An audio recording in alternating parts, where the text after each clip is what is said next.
Welcome back, everybody, to another episode of the Crypto Conversion Podcast. As always, it's Brandon, Matt, and Connor. And joining us today, very special guest, my former roommate and longtime classmate, Chad Cagle. Chad joined me on the journey to the Catholic Crypto conference in Philadelphia. So he's been watching the show from afar, and we figured we would have him on to just tell us how we're doing and just see what he's been thinking about lately in the crypto space. So that's much to look forward to throughout the episode. But if you don't mind, please give us a like, comment, review, subscribe while you're here. We're trying to grow this thing. We're trying to continue facilitating the conversation between Christians and the Web3 world. It's a crazy mayhem that we're living in, both in TradFi and in crypto right now. So we might as well have the conversation together to see what we can do to make this world a little bit more bearable. So, yeah, guys, you guys, Connor and Matt, were at the Thank God for Bitcoin conference this week. So as we get into the news, I just want to hear about that and what all happened in Miami there. Who'd you all go with, Matt? Well, I went with Connor. And so, yeah, in case anyone was wondering, great travel partner, it was, he's very low key, very easy to get along with. So, in case anybody was wondering and, whether or not they should go somewhere with Connor. I wouldn't take a trip with Matt again. No way. So yeah, so there you have it. So don't go with me if you have to pick between us. Easy choice. But so yeah, it was a good time. Matt Pinto was there as well. So we hung out with him a bit. He put on the Catholic Crypto Conference, and so he was definitely trying to network, see what this conference was doing, see how he could improve the Catholic crypto for the next conference. Yeah. How many people were there? Gosh, how many would you say, Connor? There were definitely more the first day, but on the first day, they were like, get here early because it sounds like there's going to be more people here the second day, but I don't think there were as many the second day. Maybe a couple hundred. I'm really bad at estimating numbers. It's hard to say. Yeah. Was there more or less than the Catholic Crypto Conference? I think it was smaller than the Catholic Crypto Conference. Wow. But, but it's Bitcoin. It's Bitcoin focused. Sure. So, that changes the dynamics a little bit. That's fair. And also in your intro, you said we're bridging the conversation between the Christian and Web3 worlds, and for our new Bitcoin listeners, the Bitcoin world as well. Exactly. Yeah, so it definitely felt smaller as well because there was only one stage where I really liked the Catholic Crypto Conference. You had sometimes four talks going on at the same time, and so you could kind of fine tune. I don't need to go to the intro talk. I'm going to the advanced talk or the deep dive into one topic, and so they only had one stage, and but it was good. I enjoyed networking, enjoyed meeting people there. Yeah, lots of cool stuff. Scott was there. Shout out Scott Lindbergh was there, and they played a game. Yep. Oh, they nice. played through the game. I bought one, so that was fun. So yeah, I'm gonna play it with the family. Chad, I don't know if you listened to that episode when we had Scott Lindbergh. I did see that one. Yeah. So yeah, it's a fun one. Fun little board game to play. Learn the basics of Bitcoin. Trying to think of what else.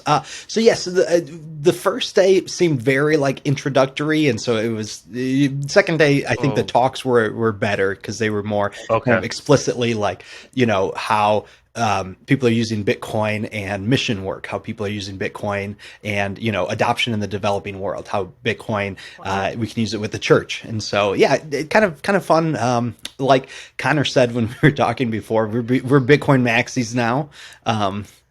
We say that jokingly. Not quite a Bitcoin maxi, but I definitely had concerns about some of the like Lightning stuff, and so in talking to people, I feel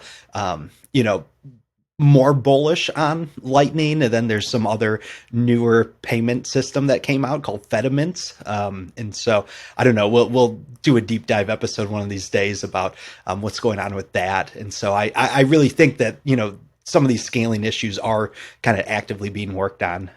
So anyway, yeah, I don't know. Connor, what were your thoughts on the conference? Yeah, echo everything Matt said. A lot of interesting alpha that I think we got not just from the conference, but also we did a couple after event things.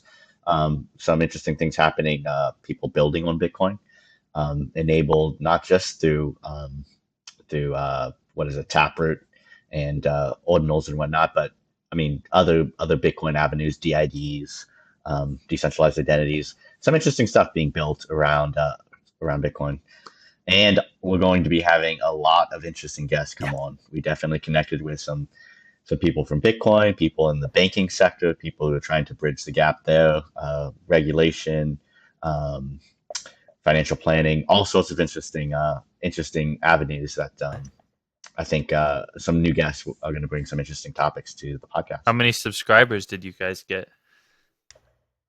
I don't know. You tell us. You're the number tracker. I haven't. But, I was showing it to everybody. I met. So Yeah. Okay. Definitely. Credit where credit's due. Awesome Good stuff. conversation. I got most of my family too on Easter. Oh, look at yeah, that. I think we're almost ready to drop the crypto conversion token. So NFTs. It's our, you get special access somewhere. We'll develop that later, in the next It's year or just two. crazy. But did BitBoy actually rug pull his own token? Did that happen actually? it looks like he did. I mean, by all accounts, but he had to because of some rebalancing thing. Oh, But sure. he's actively buying back, so it's okay, I guess. But Yeah, I tried not to follow that stuff. That's too beyond me. But I did want to say, like Connor mentioned, I think more interesting than the Thank God for Bitcoin were some of these events we went to afterwards. We went to a Bitcoin hackathon, and so it was interesting to see, Oh, like sweet. Connor was saying, some of these things that people are building on Bitcoin, anyway, just interesting to hear about those things, talk to the people who are building. And like you said, sometimes some of them are non-monetary, like decentralized IDs, connecting Bitcoin and IPFS. It's kind of cool. And then we also went to a Web3 meetup yesterday. So the day after, also cool to, chat with, again, see what people are doing there. Anyway, yeah, no, it was great times, great conversation. met a developer that contributed to the original DAO project. Oh, wow. Yep, he worked for Chainlink as well. Yeah. Did some work there. I'm trying to think. There was another bigger one or two big projects he's worked on, and he's like, "Yeah, I'm burned out. I work like 5 hours a week now, consulting. Yeah, real fun. That's the life. Yeah, get in that consulting life. It's a great place to be if you can, kind of wriggle your way into being a subject matter expert in a particular industry. Because I'm not gonna lie, I've done it for some of my stuff, and they'll pay you like sometimes you can just name your price and they'll pay you whatever for just an hour of your time. It's insane, like $100 an hour. That's easy. So Exactly. it could be crazy. So but yeah, I guess it's kind of funny that you guys were off in Bitcoin maxi land because one component of Bitcoin really kind of got kicked in the teeth while you guys were out in Miami, and I'm wondering, did anybody start talking about the ledger stuff that really started surfacing? It must have been like day 1 or day 2 of the conference and all of a sudden we find out that Ledger potentially has a back door, essentially, to be able to manipulate things if it proverbially hits the fan. I'm just curious what was said amongst the masses that you guys were around. Yeah, I'm trying to remember if I don't know if anyone addressed it in their talks, but we definitely at one or two of the events we were talking to people who were developing wallets, and I was asking them what they were thinking about it and stuff. And remember that one guy we were talking to? I can't think of his name, but we met him at the hackathon, and he works for a company that makes hardware wallets. And I was like, wow, this is probably the best news you got all week. Everyone's going to be looking for alternatives. Yeah, what was that guy's name? He makes a wallet. It only holds Bitcoin. I mean, he doesn't make it. He works for the company, but it's a Bitcoin only wallet. We need to get him on the podcast too. I have him on Twitter. Yeah, so definitely connect with them. So I think part of the trouble there, as I've been following it, is that because so not simply that it has a potential for a backdoor, but I think it's also related to the fact that the software on the wallet is not open source. So some of these other ones are open source, and you'd be able to like see where the like vulnerability would be, where the backdoor is. And so everybody, since it's closed source, everyone just really has to trust Ledger that they're not doing it, or that, you know, things have been secure so far. I don't know. It definitely brings up an interesting question, though. And I don't know if you guys saw that video. I saw it on Twitter, and there's this guy at the Bitcoin Miami conference, and he's like, yeah, if I get a Bitcoin wallet, like I don't want to hold my keys. I'd pay, you know, insurance to have somebody else hold my keys and be responsible for it. You know, and it was really funny because it brings up this question, right? Like, so few people are in Bitcoin right now, and when you look at the masses, you know, for adoption, like maybe services like this are going to be what brings them there. You know, someone that they can call when they lost their keys and they can, you know, get them back. So I don't know. I saw a lot of Bitcoin guys are mad that they do not like that video, obviously. Yeah. But I know I've seen a lot of complaints about the main Bitcoin conference overall on Twitter. People on Twitter, yeah, and people were kind of expecting it to be different since it's a bear market. I mean, at least last year there was a lot of complaints about, you know, influencer networks kind of seizing control of the narrative, and they hoped you would see less of that this year because of the bear market, obviously. But it did kind of get it case. was influencer heavy last year, though. Like all the clips I was seeing Oh, yeah? was all like the most popular, like Michael Saylor's, Kevin O'Leary's. It was like it was so saturated. 100%. I was there last year. Okay, yeah. So you must have you saw the circus. Yeah, I mean, these guys don't know Bitcoin, but yeah. So Bitcoin is not too happy this year either. Interesting. But Will they ever be? Bitcoiners are a hard crowd to please. Chad, have you heard? I mean, well, let's bring you into this. I don't know. Have you heard any news in the crypto world or Bitcoin or Web3 or any of these? What's been piquing your interest these days? Yeah. Oh my! What's showing up on your Twitter feed? Well, no, I'm not on Twitter. I really don't do a lot of social media. But you know, I guess the Ledger thing is kind of what I heard the most of, and you know, as someone, I'm really, you know, I'm kind of a fan of your show, and I'm not really that knowledgeable. But then the question is, well, how do you know if any wallet doesn't have a backdoor? But then you mentioned, oh, it's in the code, but I don't know, is there a hardware way that you could always have that in there, even if you can't see the code? I'm not sure. I'm very, very ignorant on that. Yeah. But what I'm curious to know what you would have learned about that, Matt, or what you thought. I don't know, because you always, whenever I hear the word code, I'm like, okay, Matt. Send it to Matt. Send us one to Matt. That's what we do too, Chad. Don't worry. Yep. Yeah. But no, I so open source is a big one, right? Because if it's, you know, publicly available and you can see what they're actually doing, you can find vulnerabilities. I do think from a hardware side, and this is interesting. When we met this guy who worked for, I wish I remembered his name because I definitely want to talk about him. But he, you know, the guy who worked for the hardware wallet company. The ones that they build don't connect to your computer. So you sign the transaction in the wallet, and then you take out like an SD card and then plug it into your computer and then send that transaction out to, you know, the miners in the network. And so I think I think that's important to have a wallet so the idea of a hardware wallet is that this is, you know, I have it sitting somewhere else. It's not actively connected to the internet so that someone can't hack in anyway, you know, any possible way that they could do so.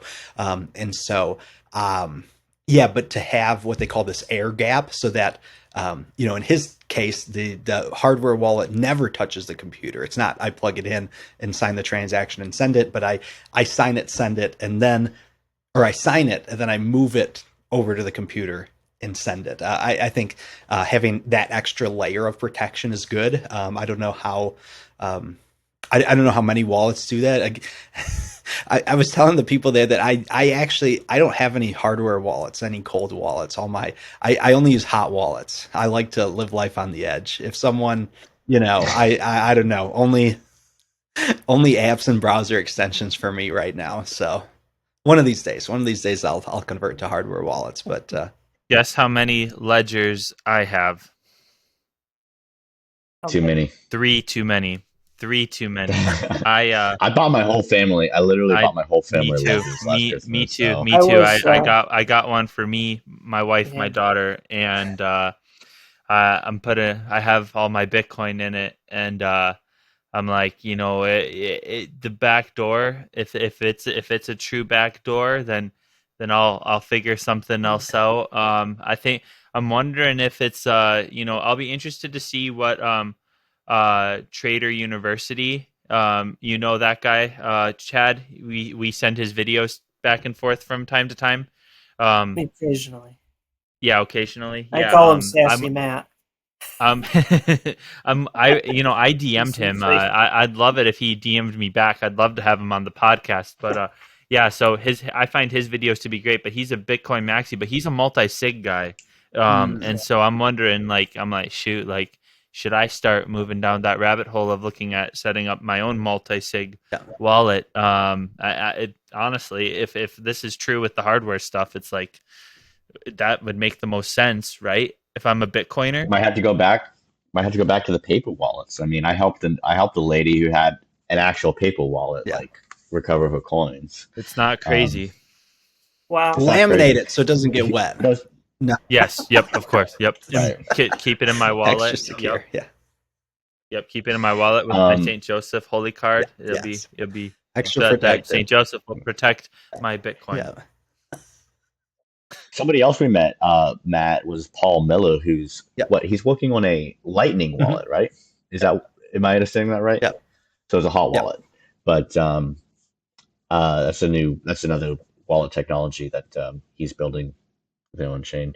But I guess it wouldn't solve this problem if you're needing cold wallets. But there's wallet technology being developed around Bitcoin. And I'm kind of curious how many people will hold Bitcoin on main chain as opposed to on Lightning.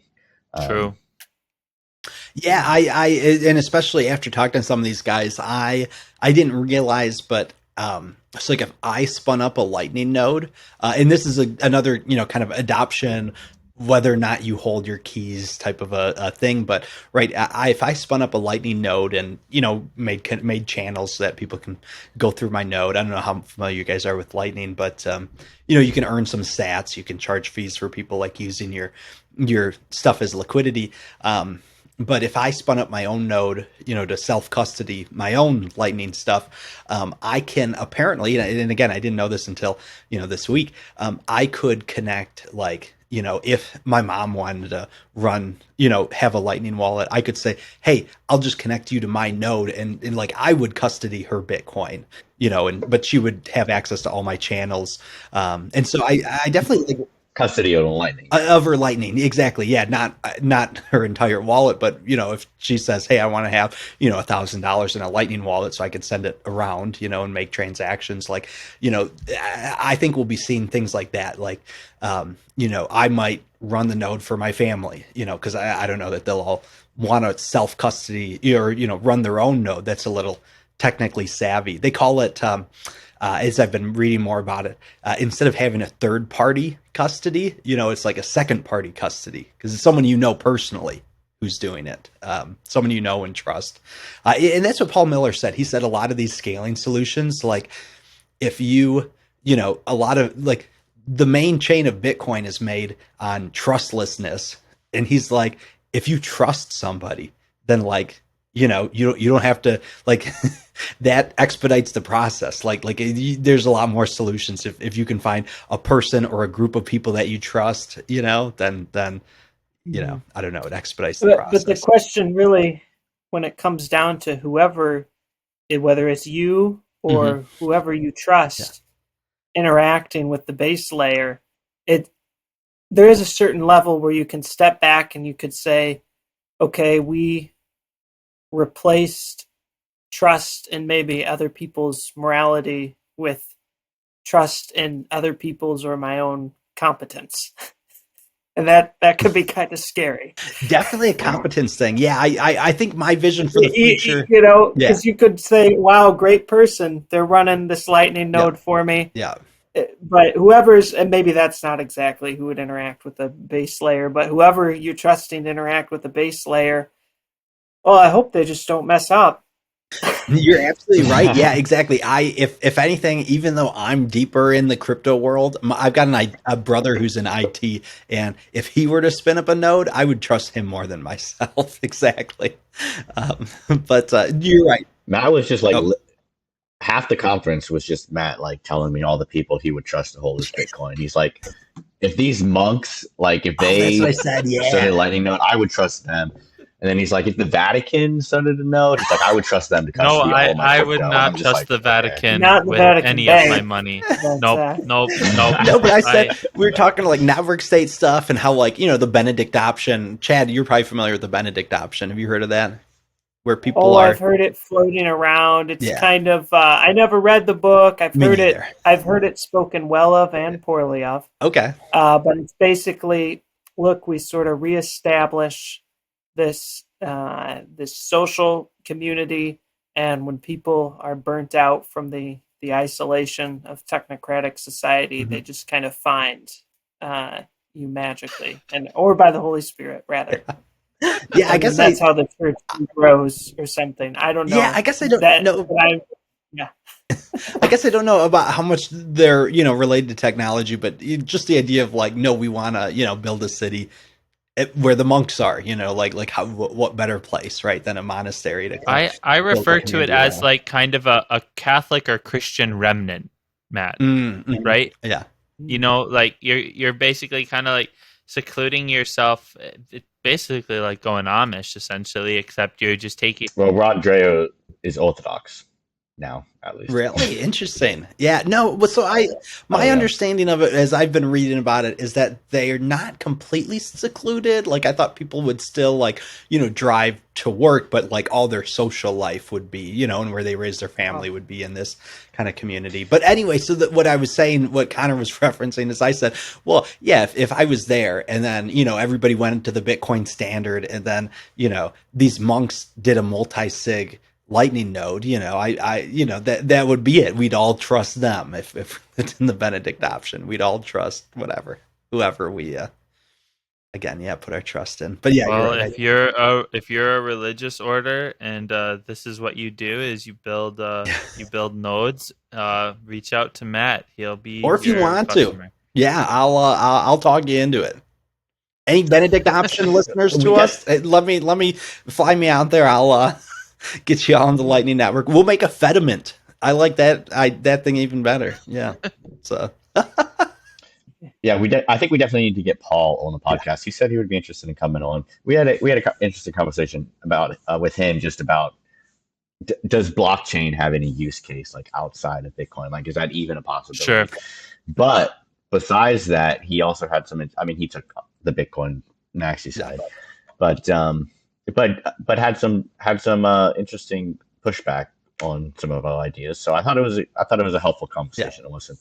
Absolutely. It wasn't like it's great to hear contrarian viewpoints from your own. That's one thing I really like about going to these conferences is because it makes you kind of tweak or like redefine the way even you think, or it makes you either more convicted or it makes you like question some of the notions that you had and makes you want to, you know, help what do you call it, like just refirm up your foundation that you thought you had, essentially. So I like those opportunities, and that conferences are the best way to do that.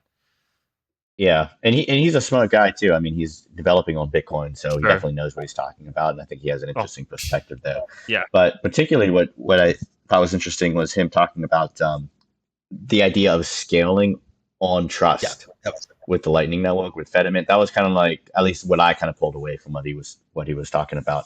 But basically, there is a little bit of a scaling problem still with Lightning Network.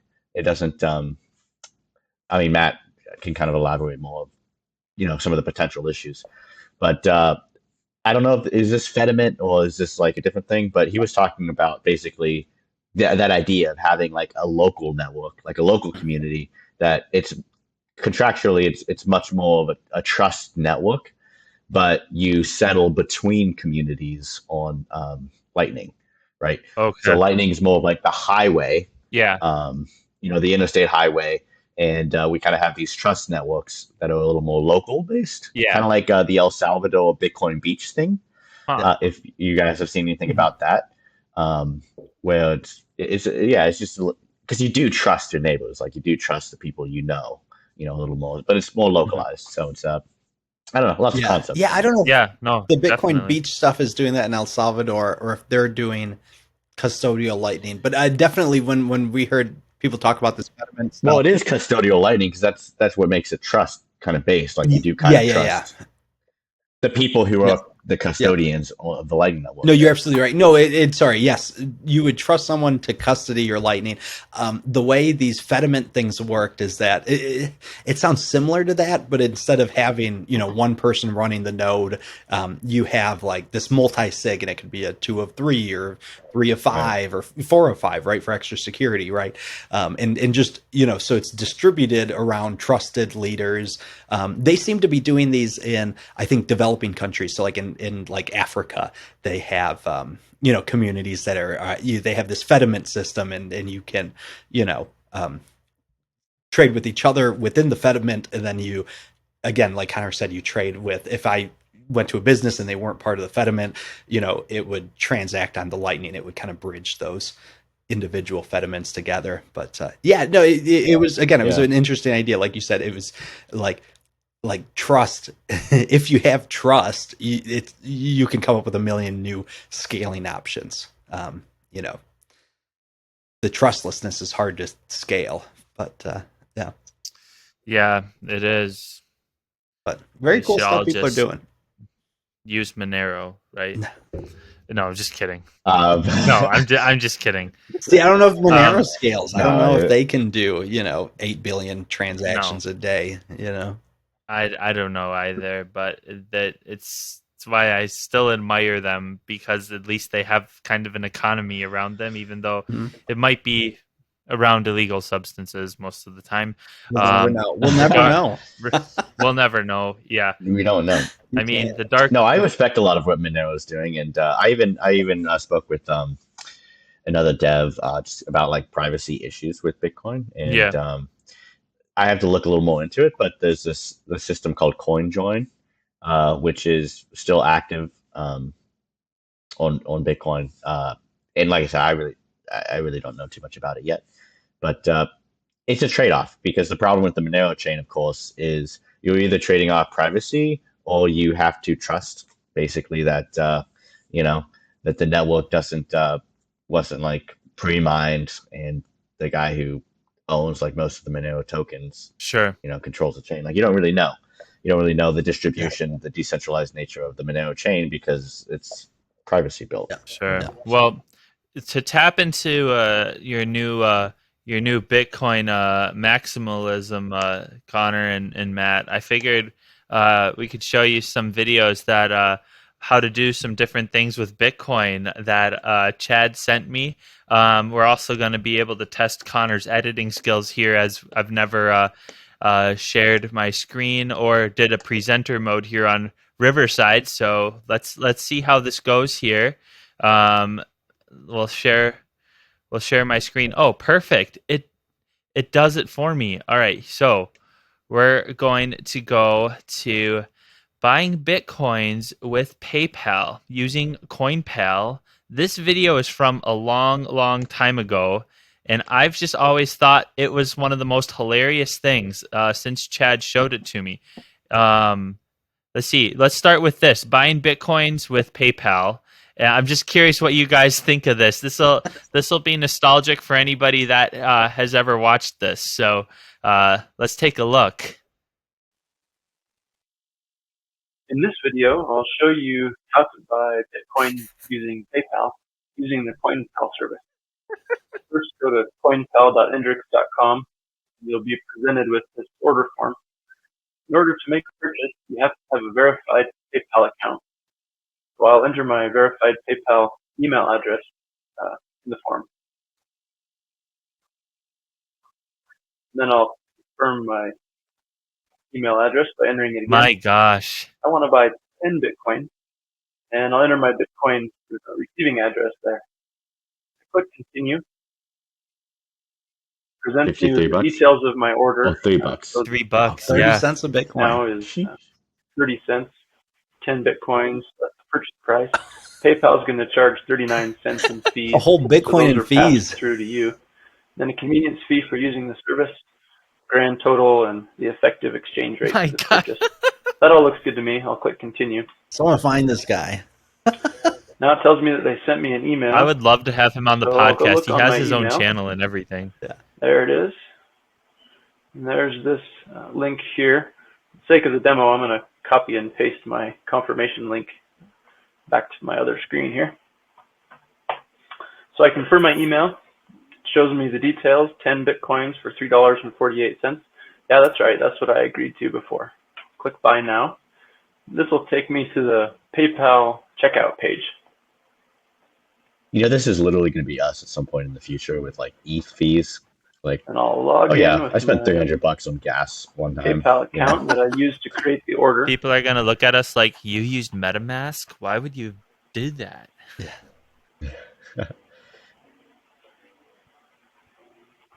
I see. It confirms my details here. You are required to provide a contact phone number. This is in case there are problems Hashtag with the order, KYC. and also to help prevent fraud. That all looks good to me, so I'll click the Pay Now button. Love it. It's hilarious. Oh, man. This is the best. Buffer. Come on. He got it. So Let's PayPal go. confirms that the payment was sent correctly, and that all looks good. So I'm going to return to the main page and see the status of my order. So it looks like they've received the payment. Now they're just running some verification steps. So we'll come back once those verification Is steps this are Hendrix finished. solution? Is that still a thing? I wonder. I have no idea. So I waited about 2 minutes, and I received an email telling me that my Bitcoins have shipped. And it gives me the exact Bitcoin transaction When they ID in shipped. case I want to check it on Block Explorer or whatever. Anyway, if I refresh the status page, you'll see that my Bitcoins have shipped. If I click this link, it'll show me the transaction on Block Explorer. Of course, I can also check in my Bitcoin client and see that the coins have shipped. Once I wait for a few confirmations, then I can spend the Won't Bitcoins spend however it. I please. So, hope you enjoyed the brief demo of CoinPal.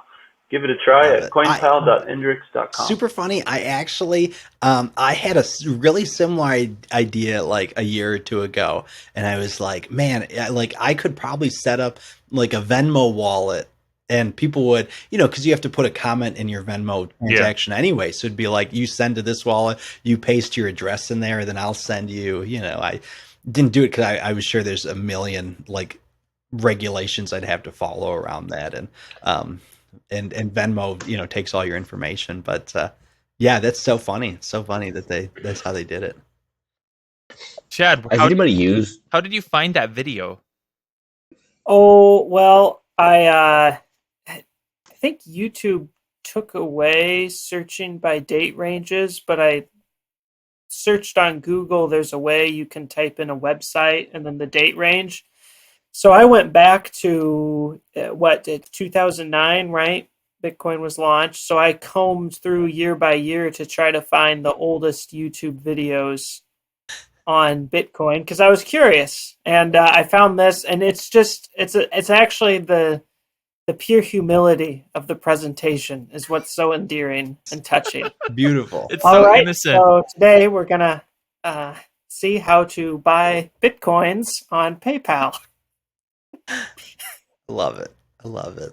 That is Yeah, we got to tweet that video out. We got to bring it back into the sure, into the sure. public Yeah, we need sphere. to bring this guy back into the fold. See if he still has Yeah. his Bitcoins. He's a hero. Well, he spends it on pizza. There's a part two. Yeah, so we'll Oh, does he? we'll be doing He part spends 2 more here. than that So on pizza. yeah, so he had his whole channel is showing people how to get Bitcoin and how to spend their Bitcoin. So here's a video of how to buy a pizza with Bitcoin using a coin card. So this is riveting. You guys are gonna love this.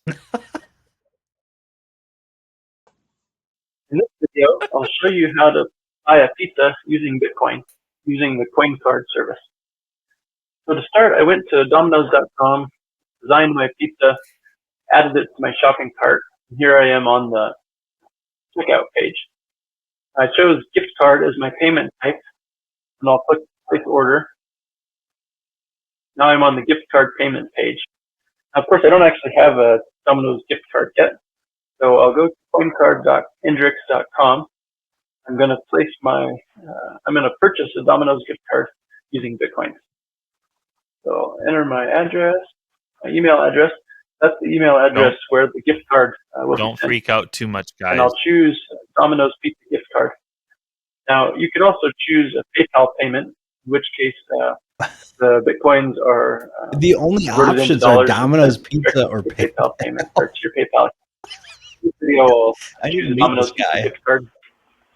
Now, the total of my order was $17.37. Unfortunately, Domino's doesn't allow pennies in the gift card amount. No So pennies. I'll round up to the next dollar, an $18 gift card. Now, when I click see the detailed prices, it'll show me Oh my that the gosh. Domino's gift card itself costs $18. There's a 36 cent convenience fee for using the service. So the total is $18.36. No, Convert don't that do into it. Bitcoin. He That's the tripled current the value. Mt. Gox exchange rate. That gives you 19.12 Bitcoins. So that's exactly what I want to do. It seems like a good price, 19.12 No. Bitcoins. So I'll click continue. That generates me a new Bitcoin address. Now I'm using the Chrome Bitcoin extension. So the address turns into a link. And I'll just click that link and tell it to send the 19.12 Bitcoins. I'll click send. All right, so the Bitcoins are on their way. Now I'll click this link here, I've sent payment.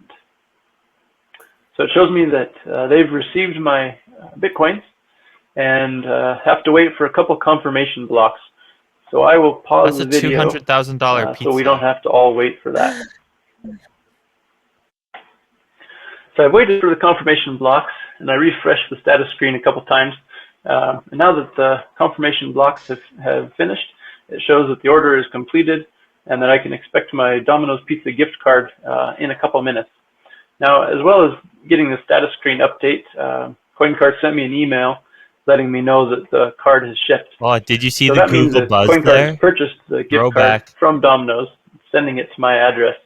But now we have to wait for Domino's to finish the processing of the gift card on their side, and that can take up to 5 minutes or so, depending on how long it takes them to go through all the stuff they need to do on their side. So I'll pause the video again and wait for Domino's Imagine to you're send like- the gift card. So Domino's sent me the gift card. Here's the email that they send me. When I click on this link, it brings up a confirmation page on Domino's where I can get the details about my card. The gift card is down there. You can use it either online to order, like we're doing in the video, or you can print it out and take it to a store. So now I'll go back to the order page, put in my gift card number, my PIN number, and click place order, and have my pizza as soon as it's ready. So hopefully that's shown you the basic process for how CoinCard works. Remember that we also will send PayPal payments, and hopefully we'll add some additional gift cards here. One extra feature I didn't show you is you can specify a certain number of Bitcoins. For instance, if I had just Oh my gosh. finished mining a block, I could say that I wanted to get a gift card for 50 Bitcoins worth, and that'll be converted into the US dollars and that much money put onto the gift card or sent to my PayPal account. So that's the new service, and To be I hope fair, you'll this give is it a like try. how the Bitcoin company works, because I bought a gift card, basically the same way. Like, it's the same process. It's just hilarious. Like I just those videos just crack me up because it's like he's so casual about like, oh, it's just 19 Bitcoin. I'm like, what the heck, man? And no, 2011. imagine this is what you got to do. Imagine you're like at a party and you're like, oh yeah, watch, I'll buy this in Bitcoin. It's this new internet money. And then you're like, okay, wait. Guys, hold on. We've got to wait 30 minutes for 3 blocks to confirm my transaction. Like, okay, wait. Okay, now I finally placed the order. Like, so slow. Oh gosh, it's great though. So this guy, it sounds like he's running the service, right? It sounds like so really, we can't laugh at him for spending 19 Bitcoin. We got to wonder how much Bitcoin did he accumulate with all of this? Accumulate. Well, I think I found his LinkedIn. Really? But it's not active. Yeah. Hendrix Solutions LLC. Because his last experience is as a video game price charts. He created the pricecharting.com website and data collection infrastructure. But he's also the owner of Hendrix Solutions LLC, September 2006 to present. Wow. That's wild. So this is interesting, right? Because I wonder when Coinbase started, and I wonder in 2011, like how many exchanges existed, because this is, kind of an easy on and off ramp, right? I can just send PayPal and then, have it send back to my PayPal. And yeah, because I don't know, I go back and forth. So Coinbase started in 2012, May of 2012. Okay, so this is pre Coinbase. So this it makes sense. He provided the on and off ramp. Has anybody bought from local Bitcoins? I mean, before they shut down? No, this I didn't know. Like when I feel like Connor, when all of us started in crypto, we didn't know what we didn't know. Does that make sense? Mm. Yeah, of course. Yeah, like that's how I feel with some of this stuff. Is like if I knew what I know now, I think that Chad and I would have just been like selling Bitcoin back and forth to each other in our apartment when I first started getting into this stuff. Honestly, like, because we would have just been like, I buy it from you, you buy it from me, and then we nobody will know who actually bought it, and it would it would have been a perfect symbiotic relationship. Well, I just wonder what's stopping. I guess it's regulation, because what's stopping from I mean, this isn't really peer-to-peer because Hendrix Solution, you're buying from whatever Hendrix Solution is. But what's stopping just small businesses like that just being like, hey, we'll sell you Bitcoin, just PayPal us, So there are Bitcoin ATMs, right, which kind of work similarly, right? It's a spot and it's anonymous, right? And our ATM is in the DMV of our town, Chad. Right, and have all the quick trips. It's right across the hall. It's right across the hall in the DMV, and then there's one in a random and then there's a couple in the gas stations. Yeah, I've only seen them in sketchy Indian-owned gas stations. That's where I buy all my Bitcoin. Yeah, I've seen one in the gas station as well, downtown Detroit. What are the fees on those at those gas stations? They're terrible. Okay, yeah, I think I remember. What they do is they jack the price of whatever you're buying, so it's it's 10% markup. $1 a day. Still, never question anything. But so peer to peer, I definitely have heard of people at I don't know if anybody. I've never been. I've looked into them, but the timing has never worked. But there's definitely a Bitcoin meetup near me, and so I've definitely heard of people going to these Bitcoin meetups. You bring cash, you buy or sell from and this really is a peer-to-peer thing that you're buying and selling from people. But sounds like an underground poker game. Yeah, basically, honestly, sounds like you're meeting up with your dealer. Yeah. Well, no, it's like a hangout. Like they're doing other things. They're talking Bitcoin, but that also happens. Yeah, it's a nice cover. Yeah. Talking Bitcoin, passing around duffel bags of cash. The normal stuff. Yeah. Chad, who is the guy at the Catholic Crypto Conference that said he would sell us Bitcoin? He was a miner, right? Yeah, name him. Put his name right now for the government Fed informants that are watching this video. Just kidding. Don't talk about it, Chad. We can talk off camera. But remember? I don't know. There was a lady who said she would send $5 of Bitcoin to a Moon wallet. Oh. She'll teach you how to set it up, but she probably used an exchange or something, or I don't know. Maybe you. Yeah. That's how I got my first Lightning wallet. It was last year at Bitcoin Miami. It's like some guy was just like passionate about it, and he was like explaining how it works, and he's like, "Yeah, I'll send you some Lightning. Like, let's get you a wallet." There was a guy at the Thank God for Bitcoin. The group I think is called Azteco, and it seems like what they're doing is kind of to gain adoption in. They were somewhere in South America that they were working, but they print out kind of certificates, and you can scan the QR code with the Lightning wallet, and it sends it to you, so that they you can I don't know, people are can trade these things around and then redeem them. And anyway, so he was passing things out. What we get, like $12-13? Yeah, we got like almost $15 each. Yeah. Lightning. Right. So yeah, that was my first Lightning wallet I set up, so that was kind of cool. Yeah, that's interesting. Yeah. Yeah. Chad, have you ever used Lightning? No. I've never. Yeah. Yeah, to be fair, like I've bought a few things with Bitcoin. What's that website? This is a website where you buy like computer parts. Newegg. Oh, yep. You guys know Newegg?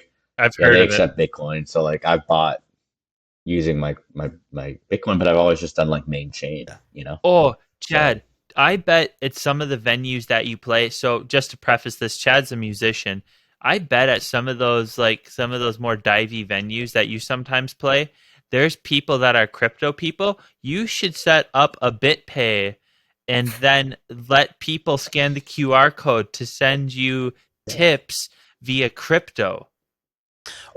Or go one up. I mean, like set up a Lightning wallet and then have You the could. QR code. I'm trying to make it easy for him, Yeah, Matt. nobody uses Lightning though. So Yeah. Yeah, you no, know, if you're tips and tipping things like someone, that. if you're tipping someone, you use Lightning. Know.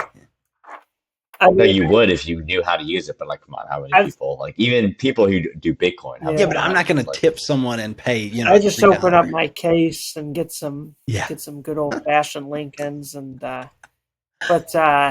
but on a good day it's Lincolns. But no, I've talked around, and at some of the establishments, like basically what I gather is like the same reason that they do the pull tabs. They're into the meme coins or different things, sort of thing. That's sort of what engagement is at bars and such. Mhm. It's like the same reason you do the pull tabs, but you buy some meme Yeah. coins, sort of thing. gambling. Kind of gambling. I don't know. Like, that's a good idea though. Like, why not? Like, it won't cost you anything. Just like print out a piece of paper with your QR code. Yeah. your QR code and put that on your. Yeah, I was just over at your house printing printing stuff off the other day. You have a great printer, Chad. It is a good printer. It is a very good printer, actually. I can help you set it up too.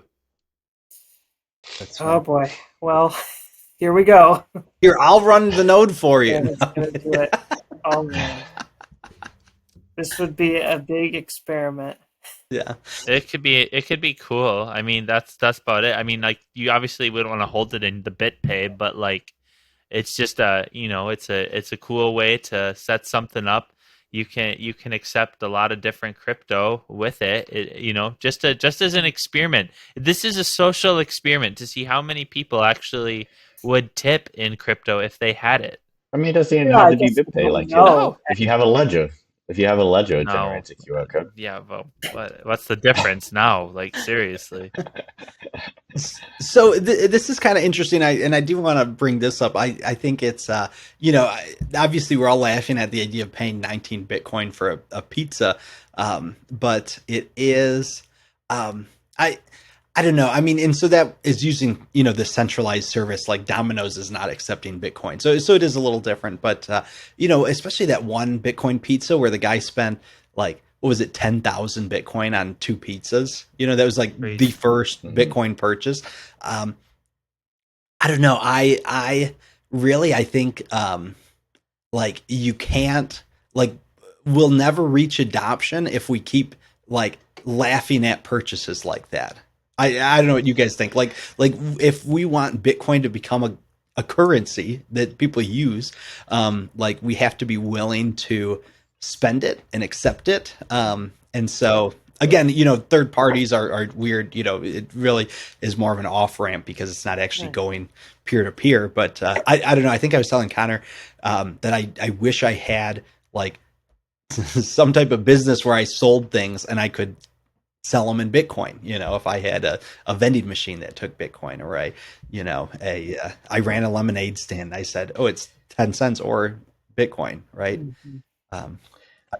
Yeah, I mean, well, as funny as it is, like, there's really no difference between buying something with 10,000 Bitcoin, which costs like what, $10 back in the day, versus buying something with $10 instead of buying 10,000 Bitcoin. Like, it's the same thing, unless you're not accumulating more Bitcoin, as you spend Bitcoin. If it's just outflows, that's the only time it's actually going to affect like your end, net worth. But I don't think people should be worried about spending Bitcoin. Like, just continue to your DCA strategy, have your spending money, and have your HODL money. Yeah. No, I saw a tweet a while ago, and I think it was Brantley, some years ago, like, had tweeted something like, oh yeah, I just bought, I saw the ice cream place was accepting Bitcoin, so I bought ice cream with it. And then someone replied and was like, oh, just wait a few years. That's going to be like the worst purchase you ever made, and it's like, and then he replied and said like, well, no, I just bought that Bitcoin back with fiat. But like that kind of attitude is what I'm saying. Like, you can't be like, oh, you bought a Tesla with a Bitcoin. Like, oh, in a year when a house is worth a Bitcoin, you're going to regret that decision. Like, it's, you can't, like, and I don't know, maybe it's because we're in like a fiat system where really I'm incentivized to spend my fiat, because if I don't spend my $20 now, I'm going to be able to buy less next year. But I don't know. I don't like the mentality. I don't know what you guys. If I had a way to be consistently regenerating the Bitcoin that I spend, then I could understand the justification behind it. That's the thing. It's like, if I'm not a miner or somebody who is just has access to giving people a reason to give me Bitcoin because I have something that they desire, like, say I'm selling the miners, like those guys sell in Bitcoin, like that makes sense. Or if you have to have like enough people that are willing to transact with you in that means, if by that means of transacting, and this is one of the arguments we always have. You don't need a way to regenerate your crypto, because it's like, if you're going to buy a pizza with $10, you just buy the Bitcoin instead of buying the pizza, but use the Bitcoin to spend. Like, it's the same thing, right? But then you end up with those people who are like, oh wow, if you didn't drink coffee, if you spent that $5 every day on this, and it's like, you can't live your life like that. Like it's madness. In fact, if I never existed, you know what we need? We need to build a system that saved it all on Bitcoin. Yeah. If I never even lived, I could have so much. We need to build this system that incentivizes people to spend money into the economy instead of saving money. Maybe we could have a slow inflation rate. No, my point is that I've wondered. No, but I mean, that is like the point. Like, Bitcoin does change the narrative in such a way that people now are thinking that way. They're like, oh, but if I save the money, it's going to increase in value. Right. So it is the old Keynesian versus other Austrian economics. I've wondered personally if there is such a thing as sound money, and this truly is it. Does that, in a sense, incentivize people to make money less relevant? Like, then it's only necessary when you're dealing with a stranger or an emergency, and you need some kind of coercive force and distribution of resources, coercive in the sense that you have the scarce resource that people want, and it's sort of a medium of an accounting. But if it truly is hard, if it doesn't lose its value and in fact appreciates, because I don't know, some people lose it every once in a while, does that incentivize you to think, well, before I pay out this person this much, maybe we want to figure out how we can help each other a little more? And so we don't have to immediately resort to that base layer of money. And so I've wondered Yeah. if perhaps would it make money itself a little less relevant by being better money.